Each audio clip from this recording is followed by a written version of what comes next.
And welcome back. What's up, folks? Hey, welcome to the Wednesday night show. Vic, here we are another day. Hey. Another day to do a show, to love the Lord, and to tell goofy jokes once in a while. How you doing? Got that right. Yeah, man, 6 weeks in, if this was last season, we'd be done. Yes, I know. I thought about that. And I'm like, what can I say to my team to inspire them? Come on, guys. We've only got 2 more weeks to go. I was thinking about that today, and I was like, okay, here we go, guys. We can make it. We can make it. We got only this. 2 more weeks, and we're doing great. So, folks, thank you for subscribing to the channel. Thank you for sharing the channel, sharing the videos, all that stuff, giving us a thumbs up. Thanks for going to throughtheblack.com and buying our Ezekiel 8 apparel. Like how I did that? I just pulled it up out of nowhere. So you guys have been showing us a lot of love and, letting us know that you like the shirts. This is our The Gates of Hell Shall Not Prevail shirt.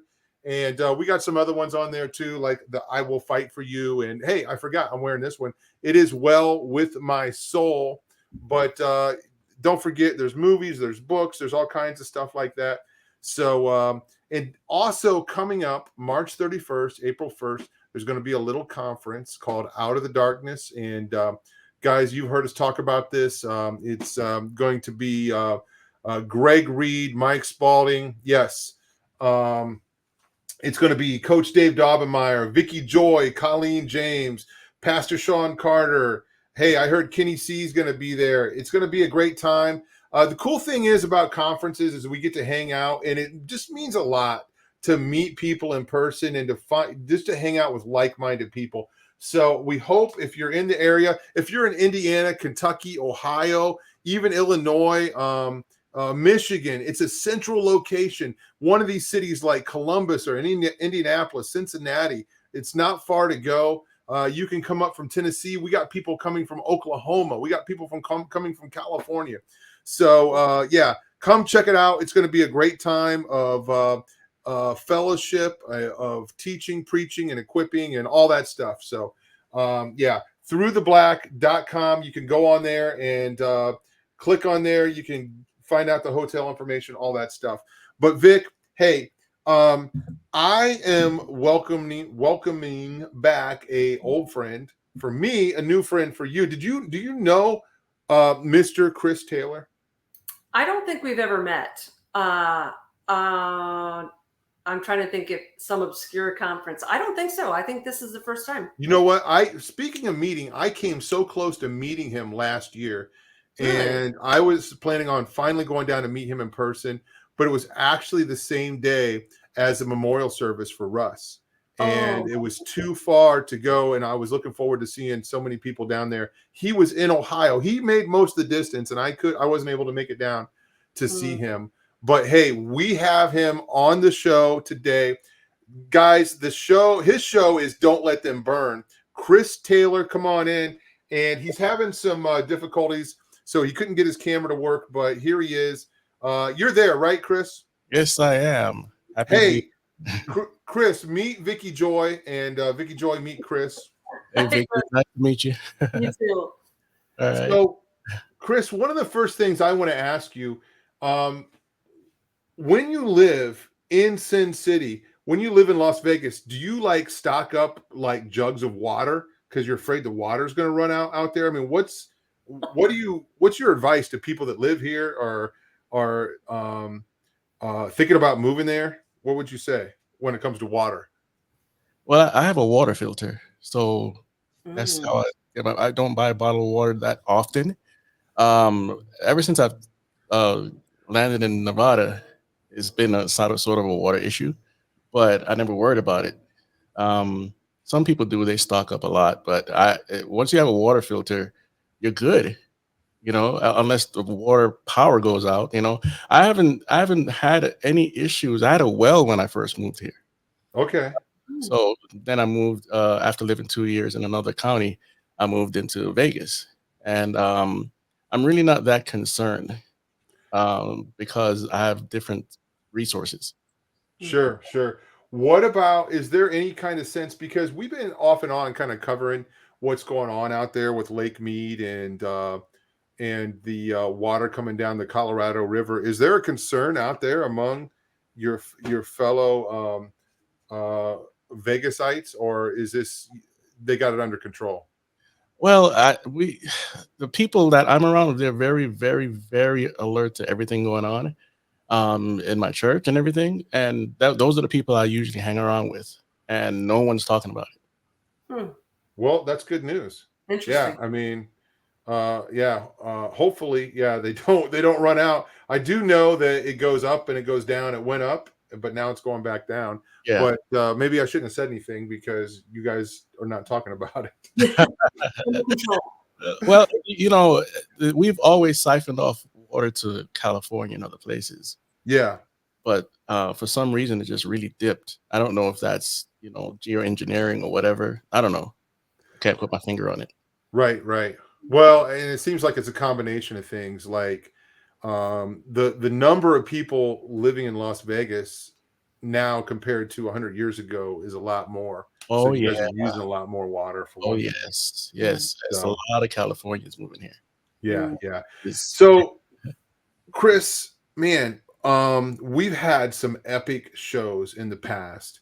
And right now today, I'm introducing you to a new audience. Okay. If somebody else has heard you on here before, then they know what you're about. But I want to kind of jump into it. And I mean, you talk a lot. I mean, we've talked about the AI, we talked about just the comic books and the superheroes and just all of this mythology and how relevant it is, okay, to biblical things, to demonic entities and things that are happening out there. Can we just kind of jump into it and you just share with us like what's new, because it's been a while since we talked about this stuff. Mhm.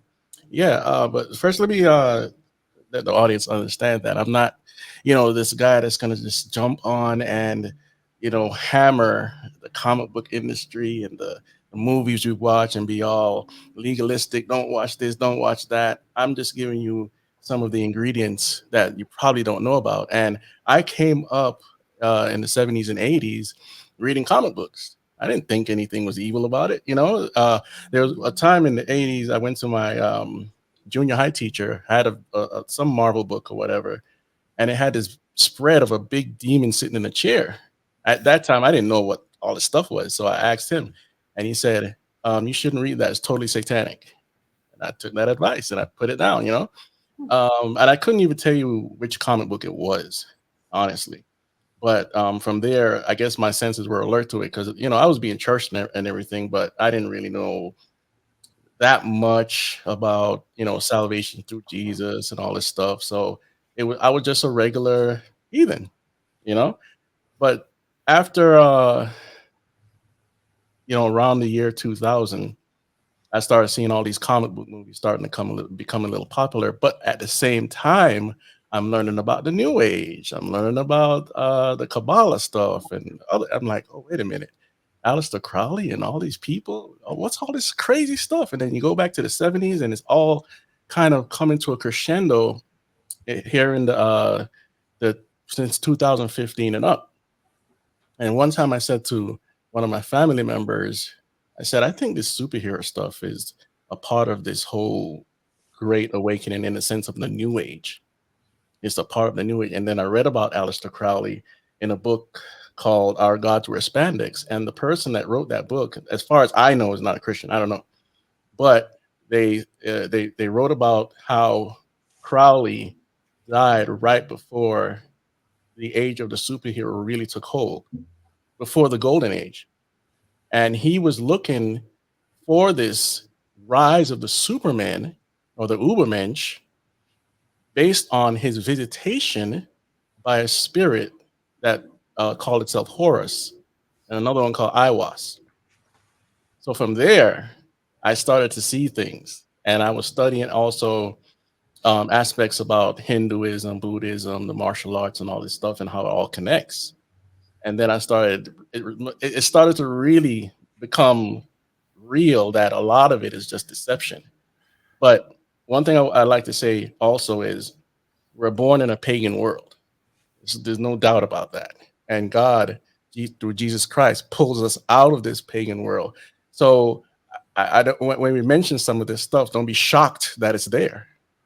We live in a pagan world. Pagan people are going to do what pagan people do. We were once pagan.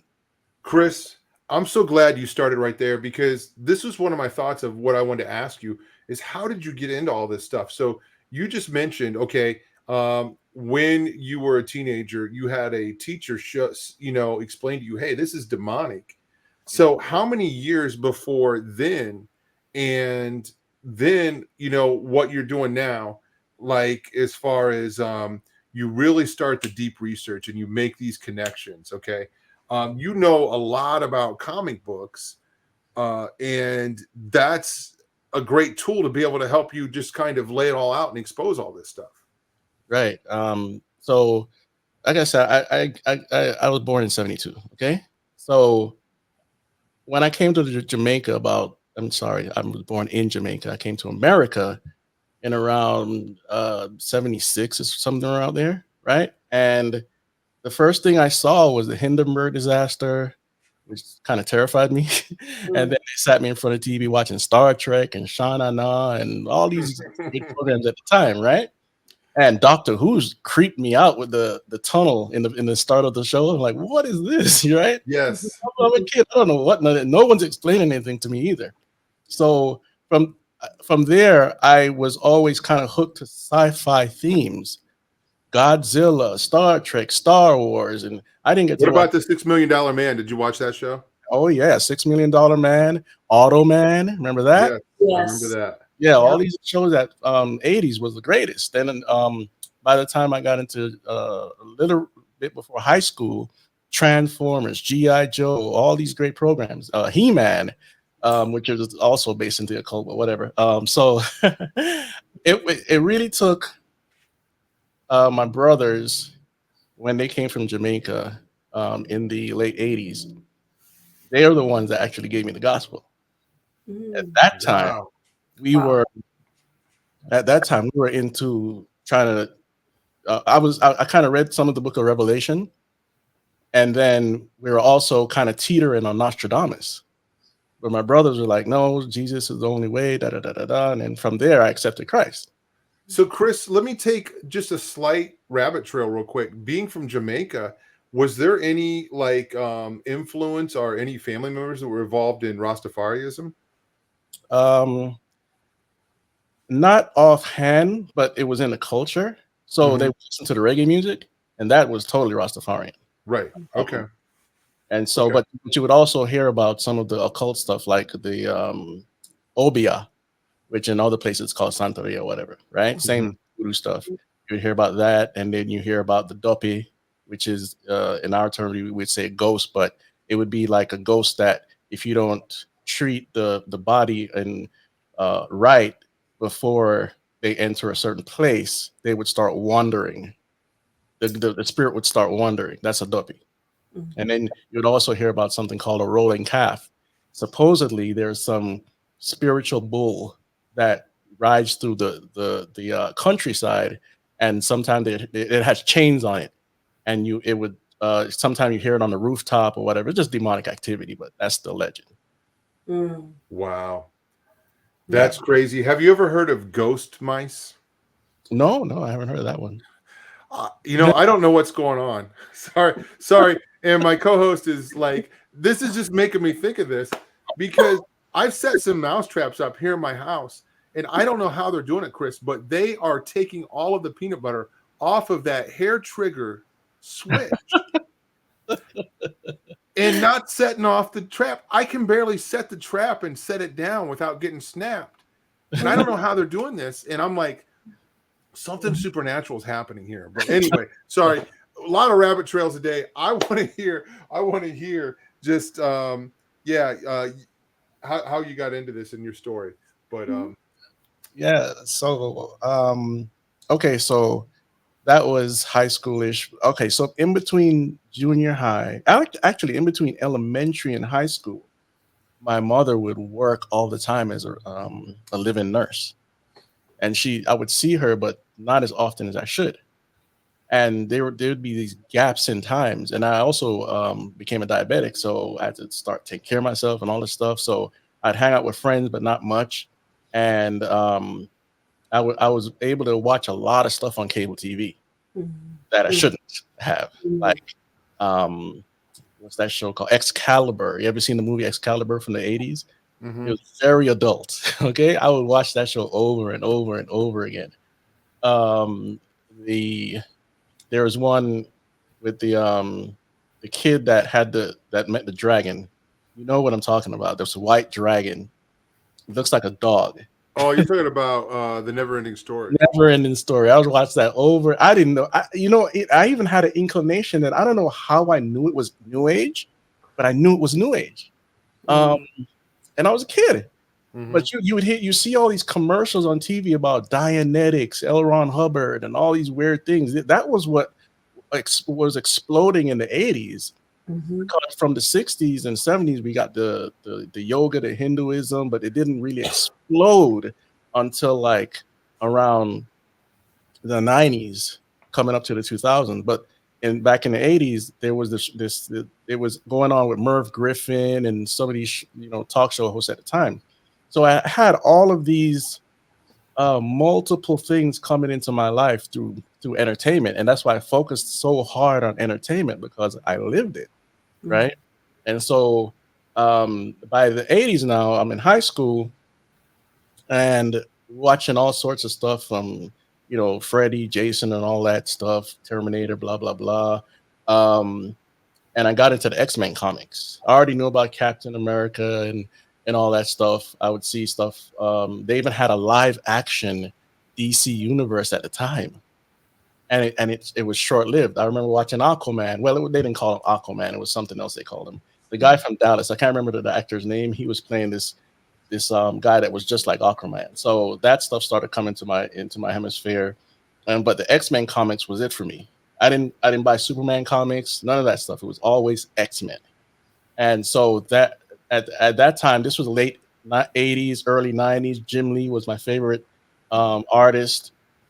And I also, you don't know this about me, but I also started my own comic books. Not they weren't published, but I started drawing like crazy because I wanted to work for Marvel. And so that's how the whole comic book thing stayed. I wrote my own comic books. I even had stuff like I had my own Transformers comic books. I was biting Transformers, and from there I would draw stuff for people in high school, making money off that. And but then I started getting the rap, so that's where I got derailed. I wanted to become a rapper, so I started practicing that, and then I went to college for graphic design, dropped out the first year, and continued trying to rap, and then. It's a long story. So, but I tell you what, as far as research goes, I used to watch Jack Van Impe Presents. I would learn about the Preacher Rapture and all this other stuff, and that started another foundation for me.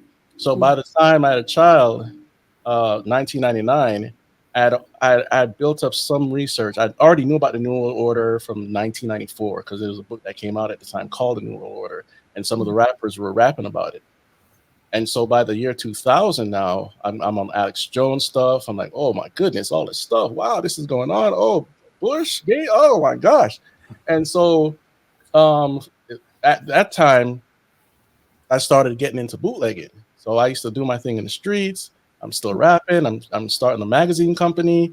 By 2005, 6, the NFL is about to promote us and sponsor us. Sony was about to sponsor us.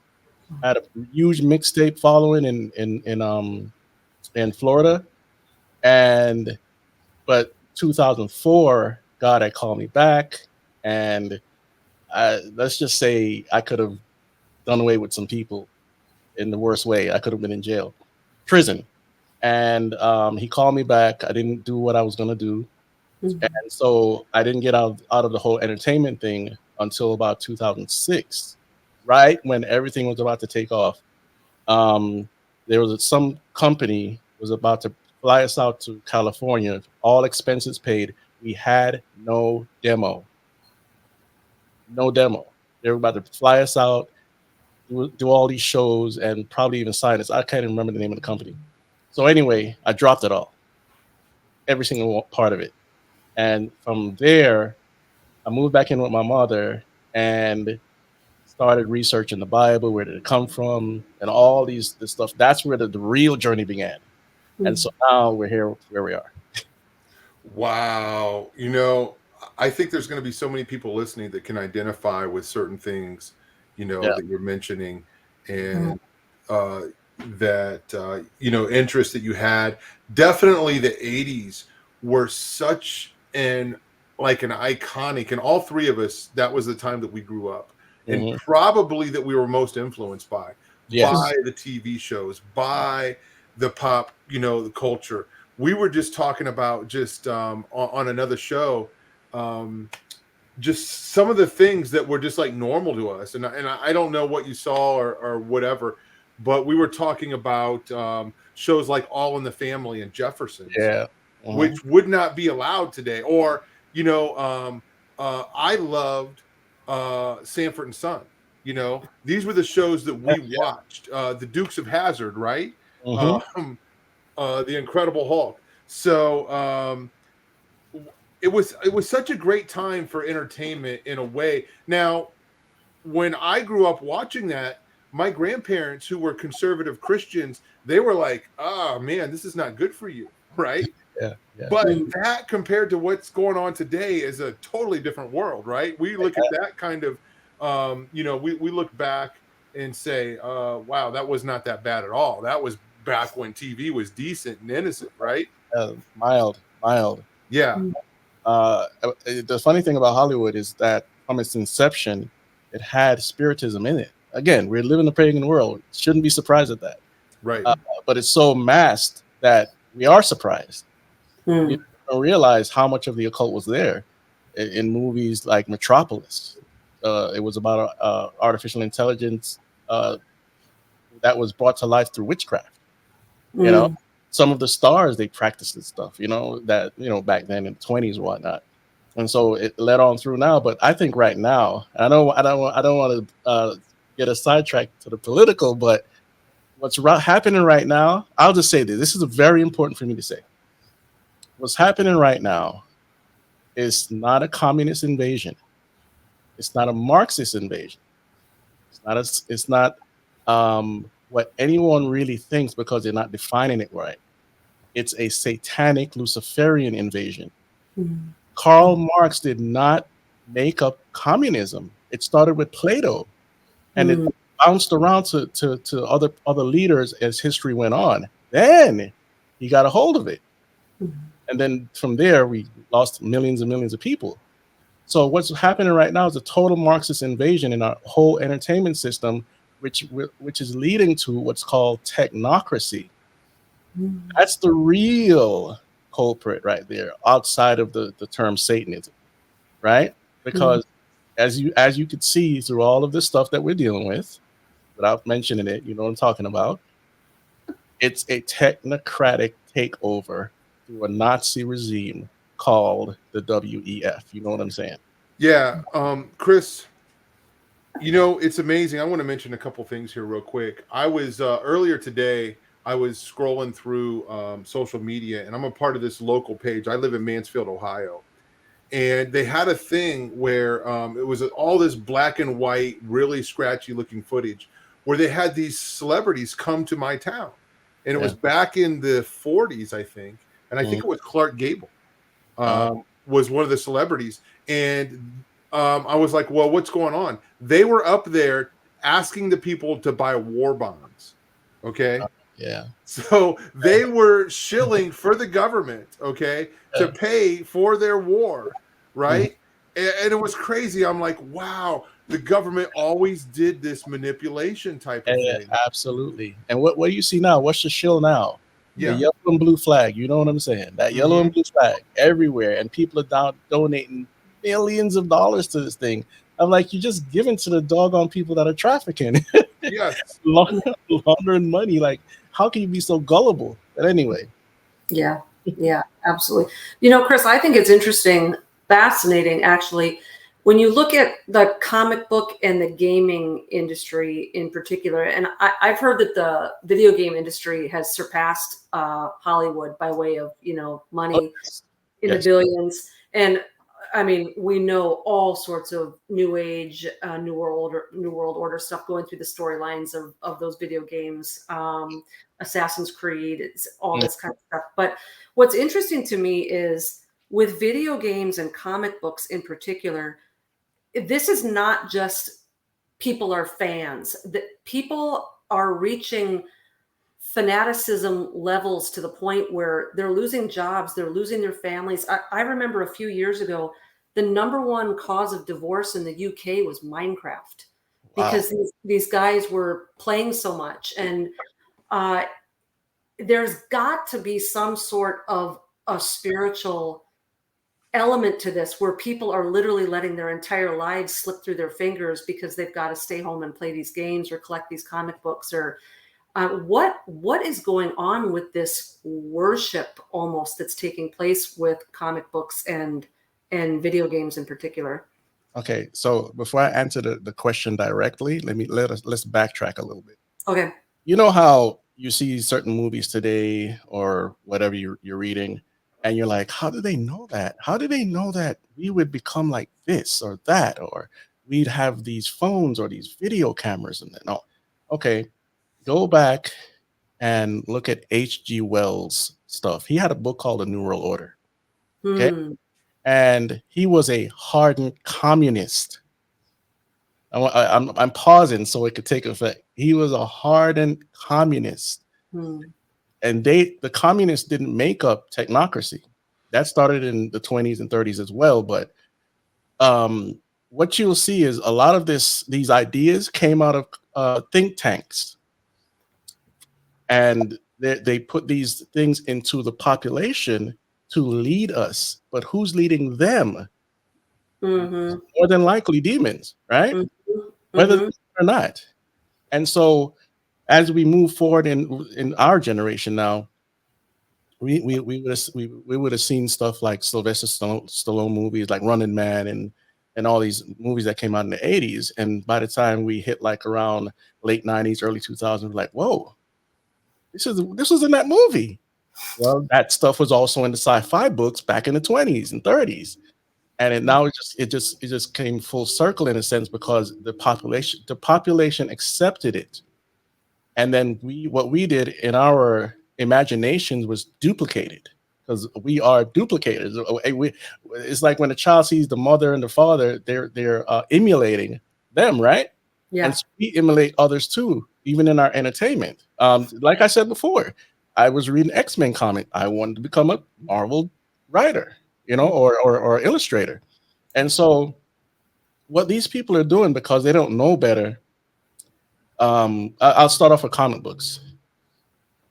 They're not realizing that most comic book characters, if not all, but I'll just say most, are pagan gods.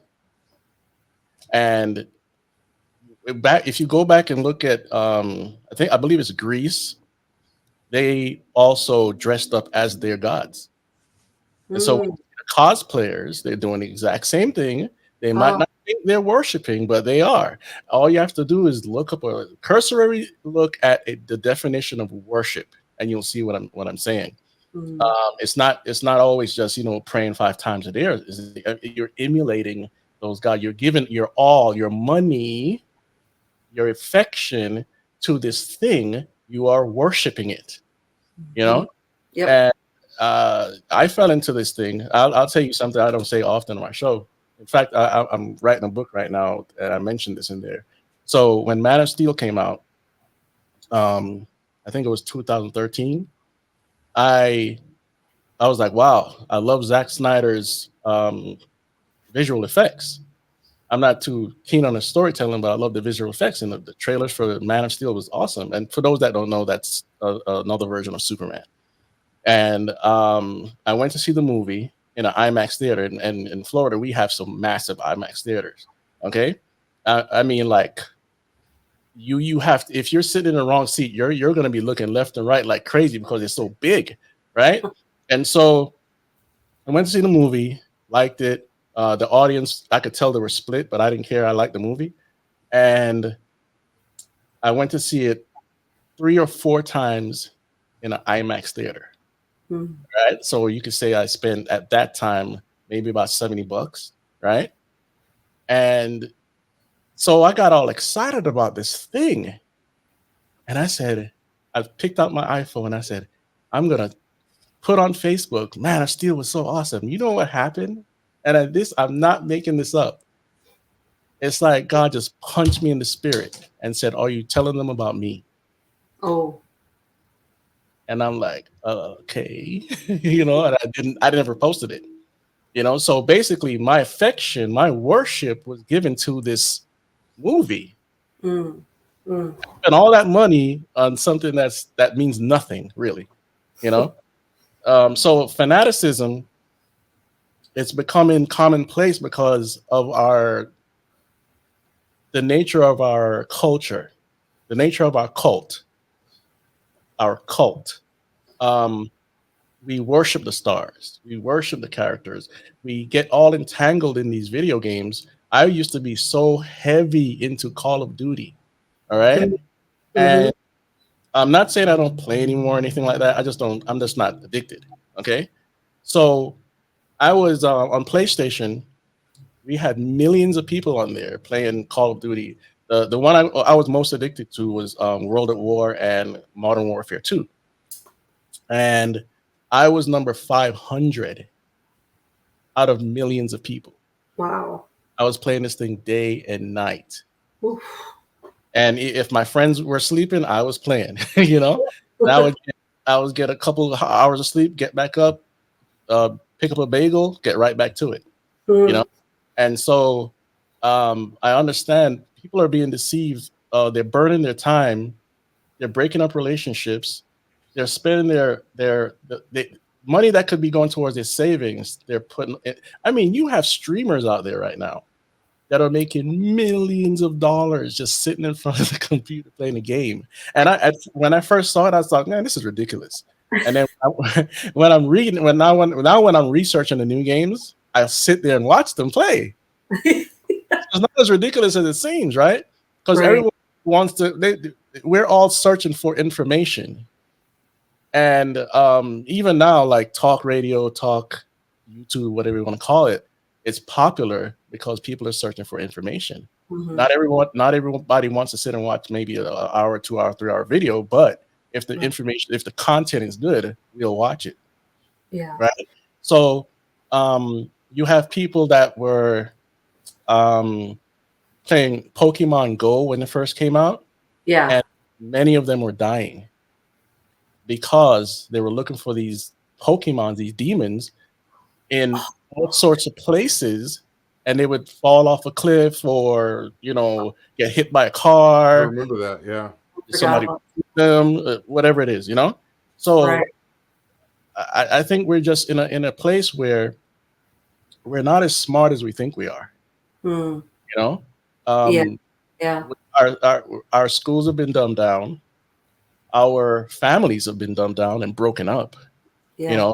So I mean, I grew up alone. My brothers were left in Jamaica. My mom was usually working. So when I'm getting into these circles, the modern circles of online activity, I'm probably filling a hole there. Mm. I'm socializing with people I would have never socialized with before. Right.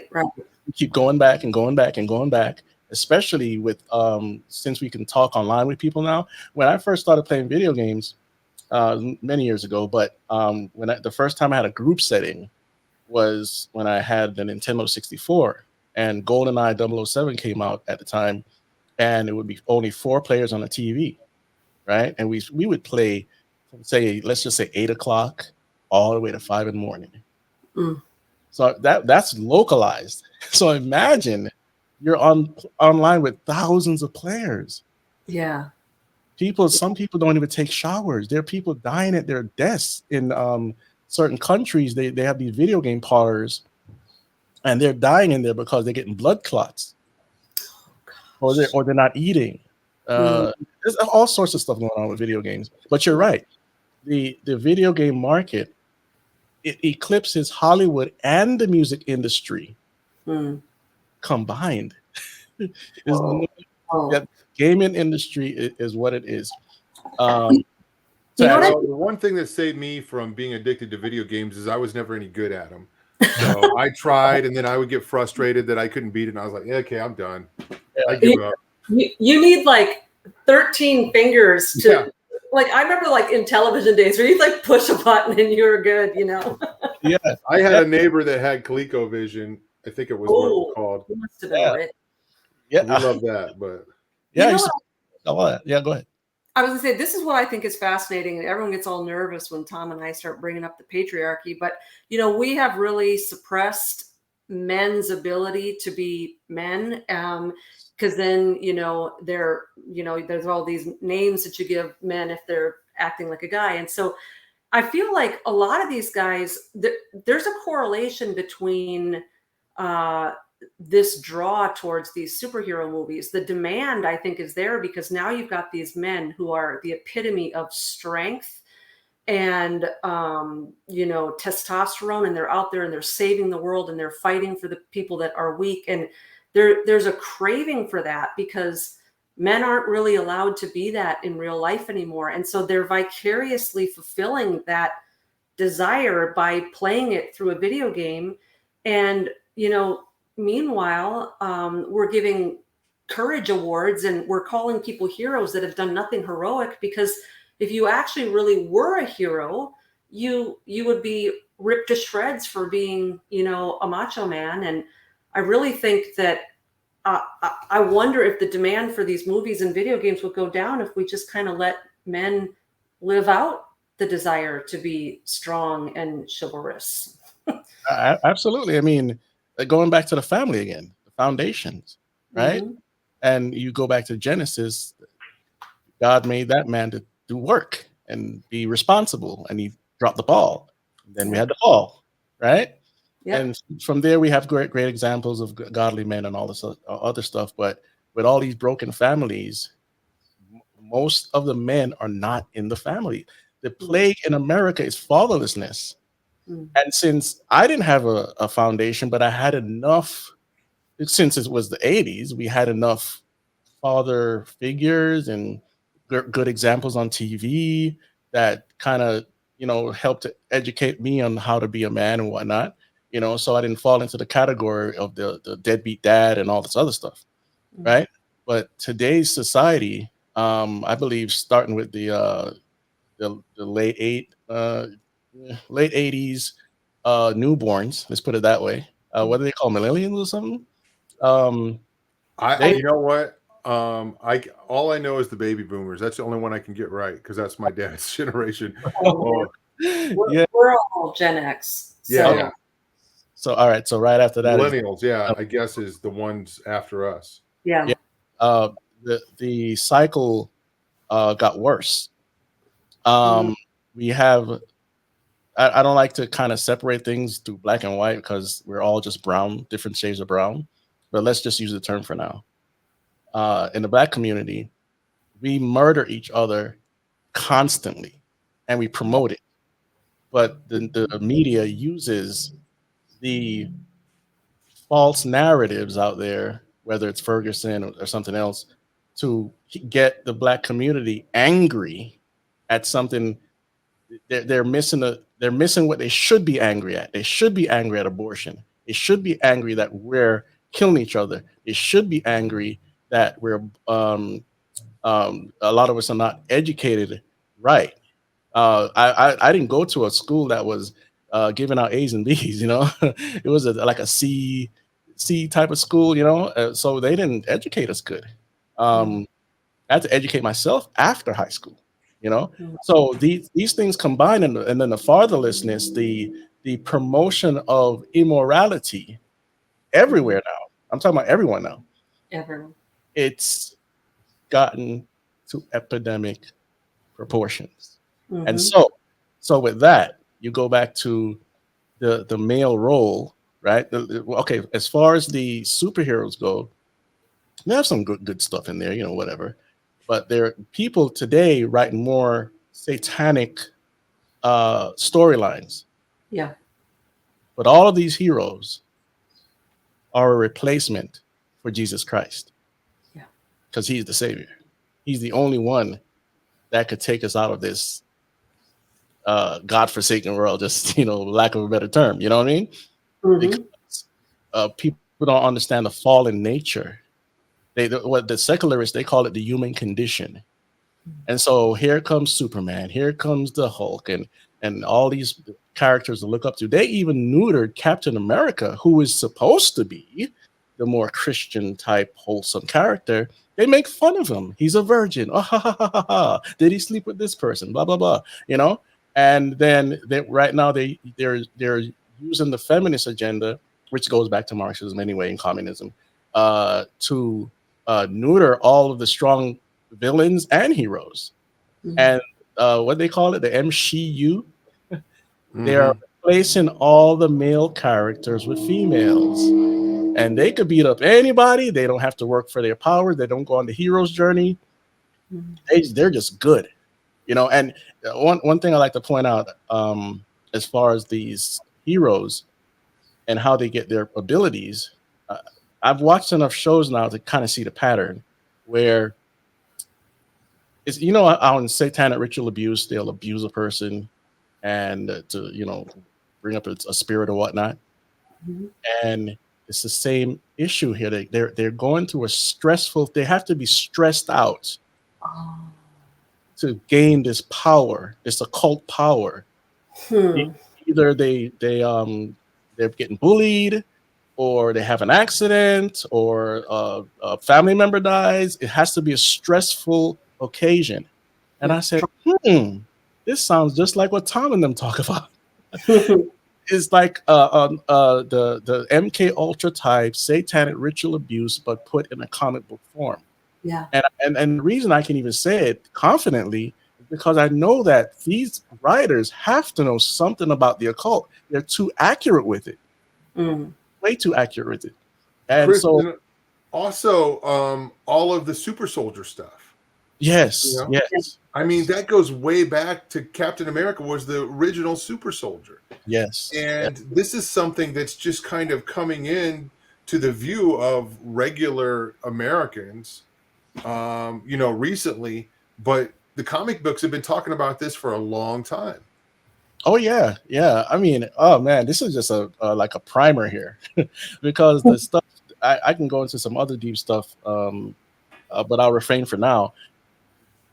When it comes to looking up to these gods, like say for instance, Arrow, that's Apollo, and the guy from Marvel, Hawkeye, that's the same character. What happened is these guys, Jack Kirby and the rest, some of them were working for DC, then they'll go from Marvel, then back to DC. So what they'll do, they'll take this program from over here at DC, bring it to Marvel, rebrand it.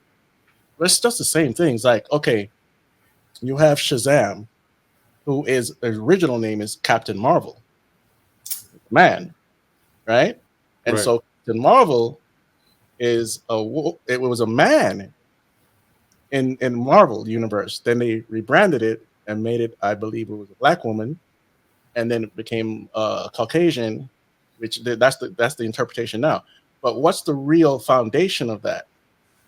A character in the pantheon called Inanna, right? Inanna is the first. We would call her the first gender bender, because when she went to another culture, she would be a man. In another culture, she'd be a woman, and you know how it goes. Or she's a half man, half woman. Or sorry, that's right too. But either that or a half animal, half humanoid, right? And also she's Ishtar, she's Wonder Woman, and a bunch of other characters. Aphrodite. So Aphrodite, in the Bible, oh my gosh, you see in the Ephesians. Yeah, the Corinthians worshipped her. Yeah, what's her name? Oh, it starts with an A, I believe. Artemis. Okay. Artemis, yes. Then you look at Thor. Thor is the storm god. The Bible tells us that Satan is the prince and the power of the air. And guess who's also that? Baal. Baal, Storm Storm god, right?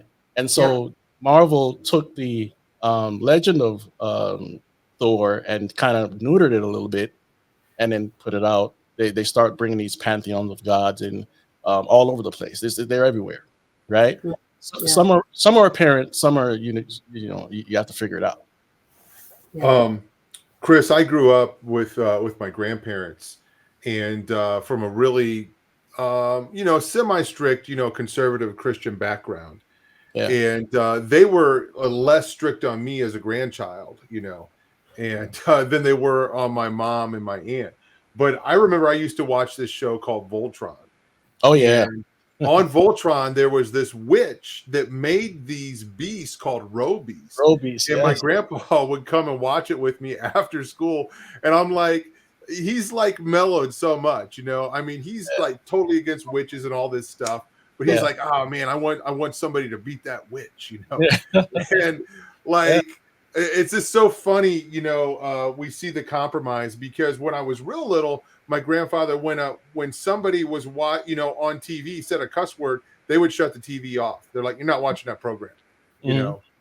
And then kind of the compromise, but and we, it's happened over the years, but I'm just thinking about all of these different things, and that's one of the things that popped in was just that show Voltron and that witch on there. Yeah. So anyway, sorry to interrupt. What about Thundercats? Yes. Right? You have these animal gods, right? That fell from the stars, right? And the Lionel uses the sword of what? Omens. The all-seeing eye. Oh man. But the villain, the Dark Mumra, the Egyptian mummy god or whatever, he's the bad guy, not the guy that uses the all-seeing eye. Right.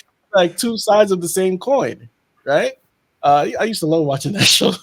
Oh yeah, no. So I'm curious. I'm curious if Chris knows anything about Pulsar Man. I know about it, but I don't think I ever really watched it like that. Well, I wasn't. I wasn't an ongoing joke on this show, because one year when I was a kid, they were all out of Superman costumes, and I got stuck with a Pulsar Man costume. So anyway, yeah, I wasn't even a big Power Ranger fan, and it was Voltron for me. Power Rangers was corny for me, that Transformers and whatnot. But let's talk about Transformers for a minute, since it did have its own comic book. Now, the original Transformers was made up in Japan, and an American person or company bought it, and then they started to do their thing. So I'm not sure if where I'm going with this is a part of the original lore, but let's go to the Michael Bay movies. So in the beginning of the first Transformers movie, he said, before time began, there was the cube. And we know that's a whole nother rabbit trail of symbolism. Yep. But what they're saying is the cube is God. and the Allspark, right? The Allspark, and that goes into the Kabbalah, because spark of divinity. And so it has a Gnostic overtone to the whole movie. You have these things falling from the sky like fallen angels, and Megatron, and this is where it gets a little sketchy, but follow me. Megatron sounds like Metatron, right? Yep. And Optimus Prime would be, because Metatron is like God, but the false God. Right. Optimus Prime would be more like Satan. It's flipped on his head. So you're always rooting for the bad guy. Yeah. Because Megatron is the one that brings wrath to the planet. The wrath of God. Right. As once you know the backgrounds of these false religions, you're like, oh, that's what it really means. Because even with the Thor mythology, it's Norse mythology, and they have the 9 realms and all this stuff. That's also in the Kabbalah.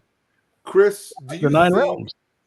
think that humans figured this out, or do you think it was more the demonic influence behind the humans that planned this out a little better? I think a lot of it comes from the demonic religious activities. There was a movie I watched, The Man That Knew Infinity. You can watch it for yourself. And it was an Indian guy. It's a true story about a guy that became this mathematician out of India, and he brought him to some college in Europe, and his professor was an atheist. And by the middle of the movie somewhere, the atheist professor is warming up to the idea of a god, right? And so anyway, by the end of the movie, the guy's dying of cancer now, the mathematician dude from India. And he's like, so how did you, because what he was trying to do was get him to dumb down the equation for the normal human. We use his equations today. And I can't remember the guy's name, just gotta watch the movie. So anyway, he was like, how did you gain this, let's just call it talent? He said, one night or one day, my goddess came to me. Wow. Right? I mean, you got Warner Von Braun before he became a Christian. He was into all this occult stuff. Right? Again, I said H.G. Wells. He was a communist. He was an atheist. All I hear when I hear atheism is Satanism. That's all I hear, because of the dying of the Godhead, right? And he put out all this stuff, including, the time machine and all these stories that we love from back then. And all of them led to somewhere that we shouldn't go. He was a racist too. You remember the Morlocks from the time machine? Yeah.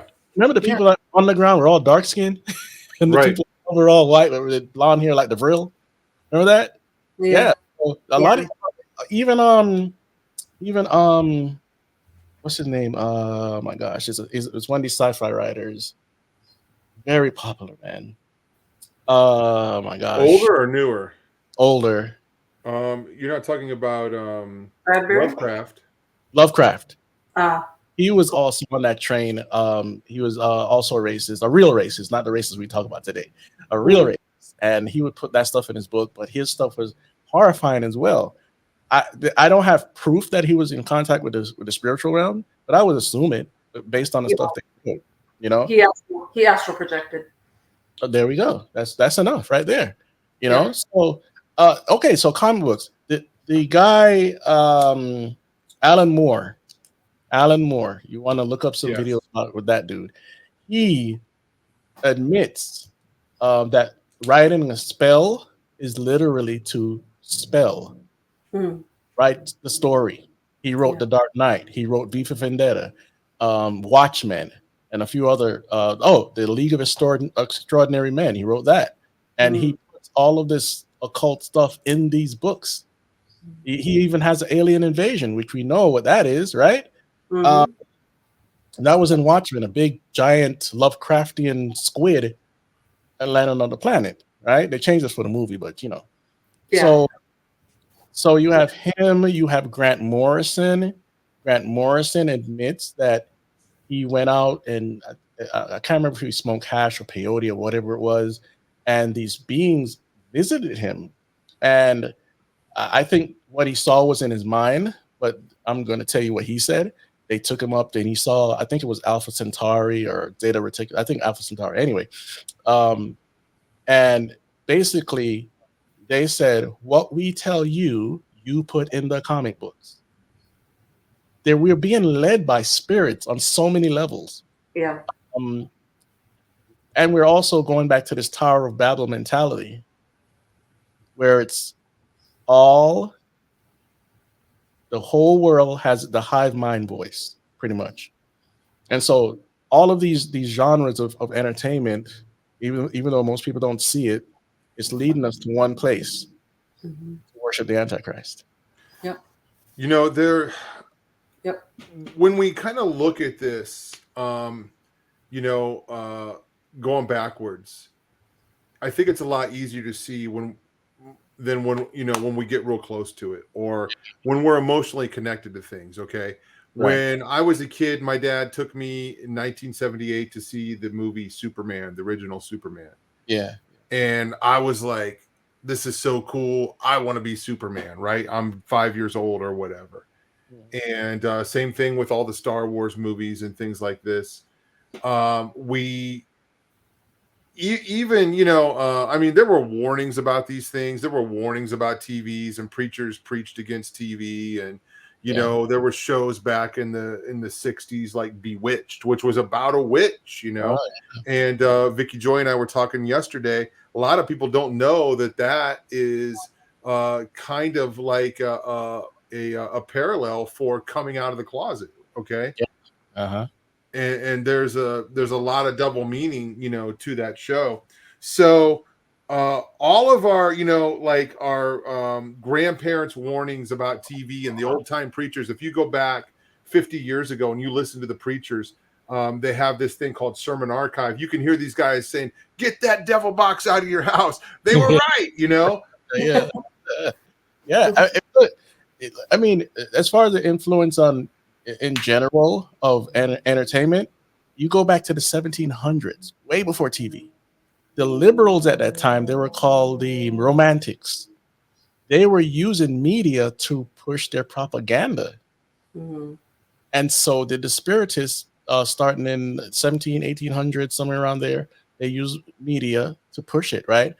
Hitler used media to train his audience to hate other humans, right? What are the liberals of today? When I say liberals, I don't mean all liberals. I mean the far left, the neo-Marxists, cultural Marxists, those type of people. They have their tentacles in Hollywood so much. There are many conservatives in Hollywood, many, but they have tentacles so much. They have the power structure on lock through different bureaucratic agencies within Hollywood. They'll pay certain producers or whatnot to put in this alphabet people person in their show or this scene or whatever. They're never needed, but they have to shoehorn them in. And what's also happening is, since so many feminists have taken over certain positions, they self-insert themselves into the writing, right? Whether it's Kathleen Kennedy or whoever else, right?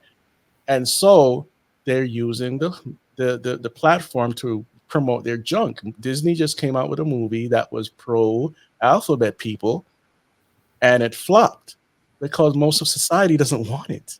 They know it's wrong. Even if they're not saved, they know it's wrong, right? And so they're trying to force it upon us, just like they try to force these gene therapies on us, right? But the thing is that they're not all working in concert in humanity, but spiritually they are. I mean, there's a lot of infighting. Go ahead. Yeah. Like you said, this is just a primer. We've got to have you back on. Okay. We got to figure out how to do it. Our schedules are a little bit conflicting, but we covered a bunch of stuff, just kind of just throwing out this, and this, and you're throwing out these authors, these comic books, and we're aware of it. I want to ask you, and some of this is kind of obvious, but I want your take on this. What should be our response as Christians to this culture, to this superhero comic book culture, to this pagan culture? What should be our response? I would say don't demonize. I have a daughter, what some Christian parents like to do is hammer. They're going to get out there and see it anyway. I'm not saying to allow pornography or some crazy in your home, but when it comes to like this stuff, what I do is I educate. If I see something on the screen without being too annoying, I'd be like, you know what that is? That's this, and that. And sooner or later they'll catch on, Second, but this should be first, but second is never forget what the commission is preach the gospel of Jesus Christ in love, right? And so wherever we see evil, talk about it. Don't be scared, be bold, but never forget the commission. Because I've met Mormons, Catholics, and others that they could tell you some of the stuff I'm telling you right now, but they're not saved, right? So information is just information. The gospel is what saves. Right. That's how I approach it. I can identify with that, Chris, because I'm having a lot of conversations with my son right now because he's exploring music. Yeah. And I'm trying to teach him about the spiritual dangers of these things without being too judgmental or too controlling. I'm trying to give him some freedom, but just really just, saying, bud, this is, check this out. What do you think about this? And this goes against, the God that we love, and it's a difficult thing because these things like comic books, Chris, you wanted to be an artist, and these things like music, it gets us, we connect to it emotionally. TV shows, I look back, with such fondness about the TV from the 80s, and I think it's the greatest shows ever. Then you go back and watch it and you're like, oh, it's not as good as I remember. It seemed like it was so cutting edge, right? But we just have this emotional connection, and the enemy, I think, knows this and can use this against us. So we have to be on guard, against these things and teach these things. I think that's a great answer that you gave. Yeah. Can I say one more thing? Yeah. Sometimes, how we here talking right now, we have a ton of knowledge, information. Other people don't, right? So sometimes we'll think that they're on our same level. I don't mean that arrogantly. I mean, like they just don't have the same amount of information. And we start talking to them. One guy said to me the other day, dude, everything you just said is over my head. And so I kind of toned it down, as we are the younger generation. They haven't been red pilled, enough in the spiritual to really get it. And then the older guys, they're just like, I never heard this stuff before, right? And so the thing that I do is I follow what the Bible says about if they scoff, it says don't answer a scoffer. Don't do it, right? And it's term I came up and said, I say people dance in the glory of their wisdom in ignorance because they don't have the wisdom they need, but they dance in it. Like, oh, I know this stuff, but they don't really know, And so that's so true. When they scoff, I just, I just take my time and love if they're willing to listen, especially if it's politically. And I just keep it simple. If they scoff, I don't answer. I leave it alone. Made my life better. But if you're willing to listen, here's the information. No, I can agree with that so much. And if somebody has a question, I feel like we get them in a position where they're asking us questions, then we have them in a good position. When we're the ones kind of aggressively going towards them with information, their heart is not ready for what we want to give. Doesn't mean that we shouldn't deliver it anyway, but I mean, we have a job to do, and we have to give the gospel. But if it's not, who are we to know what kind of condition the soil is in? You know what I'm saying? Right. But I mean, obviously, sometimes we can tell, and there are, things that we can do. It's, Chris, it's why you do what you do with Don't Let Them Burn, and we do what we do with Through the Black. We feel that we have unique, angles on presenting these things, not only to the church, but to sinners as well, and, to the lost. Right. Absolutely. A dynamic that everyone should consider if they're reading the Word of God. Some people ask, why won't these people just change? Why won't they just accept Christ? Listen, there are people in the book of Revelation that will never get saved. There are people in the millennium kingdom.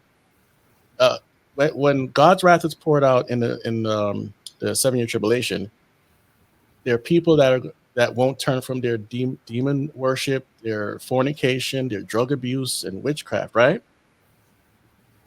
They know it's God raining it down on them. They know, there's no question.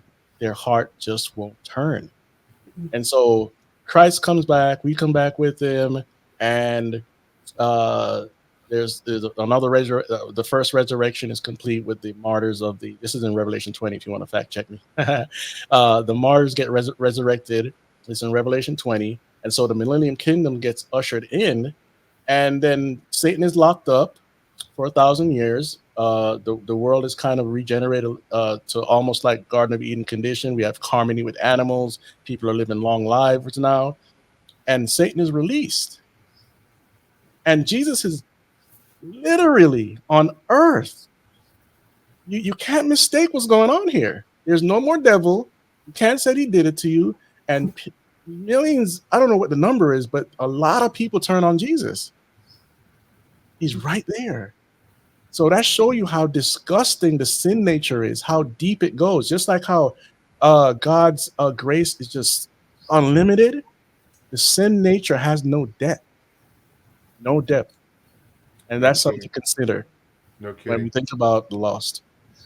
I want to give Vic a chance for making a final comment or question in a minute, but I have a question for you. Um, uh, if you were to address a young Chris Taylor who was interested in becoming an artist, a comic book artist, um, and I ask this question often, and it's often the same thing. We just kind of talked about it a little bit, but there are people out there that are listeners that have, the children and grandchildren that might be caught up in this type of stuff. I mean, you mentioned, we're not to come in judgmental or to be legalistic. Any other advice you would give somebody like a young Chris Taylor or, a parent or a grandparent or somebody that's, kind of caught up in the middle of this? Yeah, there's so many dynamics to that based on how the person grew up, what has been programmed into their consciousness, But I'll just stick to me at back then. I probably would have listened because I was open to suggestion. I was open to leadership. I had no leadership, So if you're giving me something spiritual, I'm even if I don't listen, I'm going to listen, take it in, and maybe consider it. So somebody could have said to me, let's just say with the information we have now, hey, I don't know if Marvel is the right choice for you, but if you want to take that road, hone your skills, but be very spiritually prepared for what you're about to get into. Something like that, because there's so many different dynamics. Are you a boy or you're a girl, or are you a Muslim? All these different dynamics. Right. But God splits through all of that. And that's why the gospel is so more important than even career advice, because you have to learn that you are a sinner, and this is through your DNA and all that stuff, right? There's no way to escape it, but only one person can fix it, and he did that 2,000 years ago. That usually catches people off guard. So I would start the conversation and start teetering towards the gospel. Amen. Vic? So, Chris, I'm just wondering if you can give believers some maybe counsel on how do we watch television and movies to the glory of God, and especially as it pertains to like alpha and beta waves and how we're watching them. I understand that there's a lot of people that have gotten rid of their TVs, and I actually haven't had a TV for ages, but I'm still on YouTube and things like that. I kind of find that if we get rid of them completely, we're sort of losing our capacity to practice discernment. And I'm not saying go out and watch crappy, horrible, awful things that are going to be horrible and disturbing, but how, like, I want to sit down and watch a Netflix family-friendly movie with some kids I'm babysitting. How do I watch something to the glory of God? I would say, because this is just from experience, the more you get into godly entertainment and your Bible, God will lead you to the rest. Listen, I used to be even as a Christian, a Walking Dead fan. Okay. Then I started talking about it on my program and I denounced it and da da da da. And then one day I was like, wow, this episode's look interesting, And you know what God did? Convicted me. And I never watched it again. Okay. So it's the Spirit of the Lord that's going to lead you. Some of it, sometimes it takes God to kind of chip away at the stuff. Yeah. And I wasn't a major Star Wars fan, but I could care less about it now. It's the same thing when it comes to video games. They fixed that on their own. I know, right? Yeah, They saved me a lot of money, and they helped me a lot of time. So anyway, yeah. So like even with the video games, I like video games. You know, I'll play some video games, but there's so much occult in all of them, even Call of Duty, that you can't escape it. So what do? You either pay more attention to God, try to see how you can serve Him, or you're going to pay attention to the world. And the Bible is explicit. Don't be a lover of this world. And that's not legalism right there. That's just what the Bible says. Right. So I know this can go down many different tiers of information or personalities or whatnot. Some people like to watch comedy, soap operas, whatever. Is it lining up with the word of God? If Jesus was right next to you, would you watch it in front of him? That is the acid test, because most of it is sinful. There's a story that my mom likes to tell about my daughter, who's now going to be 23 in a couple months. But she was having a sleepover at my mom's house, at her grandma's house, and they were up late at night flipping through the channels, and the show, like, they were flipping through what's the Cartoon Network, Adult Swim was on late at night. And my daughter caught that, and she's like, well, what's that? I want to watch that. And my mom was like, well, Jesus wouldn't like us to watch that. And she's like, Jesus ain't here. So, but I mentioned that because we have that mentality, right? We think that we can hide from God, and even if we could, it wouldn't be, safe for us, wouldn't be healthy for us, spiritually speaking. Right. Chris, we should have did this at the beginning. I forgot. We'll have all your links in the show notes. Please plug anything that you're doing. Your Don't Let Them Burn, your website, your YouTube channel, all that stuff. Let people know how they can find you, because folks, we are just scratching the surface here with Chris. We have some shows with him in the archives, but we got to have you back on, my friend. Oh, sure. You can find me at don'tletthemburn.com. I'm on most social media platform. If you want to support us, you can buy our shirts. You can give to our Patreon and other ways. I mean, we're all over the place, and we cover all sorts of topics from political to aliens and comic books, movies. As you can see there, you got spirit behind the music. There's so many topics that we cover, and Tom has been on my program a lot of times too. So hey, just check us out. We have I'm actually going to Bible college now. I'm working on a book, and it's called Hollywood Matrix Cinema Decoded. And hopefully we'll have it out finally 2023. Wow. Well, let us know when you do, because we want to help you get the word out about that. Yeah, amazing. Super cool stuff. Guys, one more thing about Don't Let Them Burn. Go check out it's not really a long interview, less than an hour, I think. The spirit behind the music was a great show, great interview. It's shocking stuff in there that was revealed, but a great expose. Chris, thank you so much for coming and hanging out with us again. We appreciate you. Thanks for having me. Always nice to be here. Yeah. Hey guys, we will catch you next time. God bless everybody. And bye.